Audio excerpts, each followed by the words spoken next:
Selebgram yang juga mahasiswi di Bogor, Jawa Barat ditangkap polisi karena menjadi brand ambasador situs judi online. Pelaku mencantumkan link situs judi di dalam akun Instagramnya. Pemilik akun Instagram Clays atau Clay Nuari Hadianda ini ditangkap personel Polresta Bogor Kota.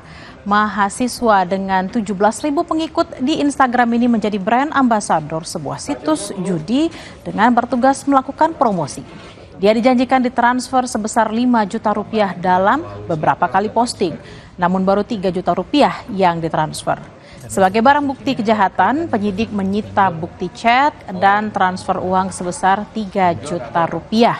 Atas perbuatannya, tersangka terancam hukuman 6 tahun penjara dan denda 1 miliar rupiah.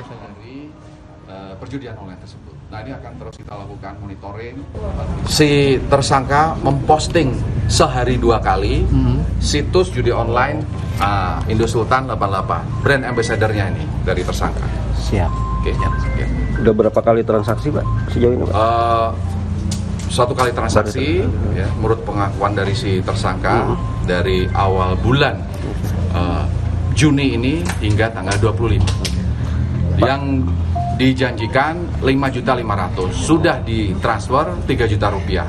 Nah, ini sebelum akhir bulan sudah keburu kita tangkap sehingga belum sampai full 5.500.000.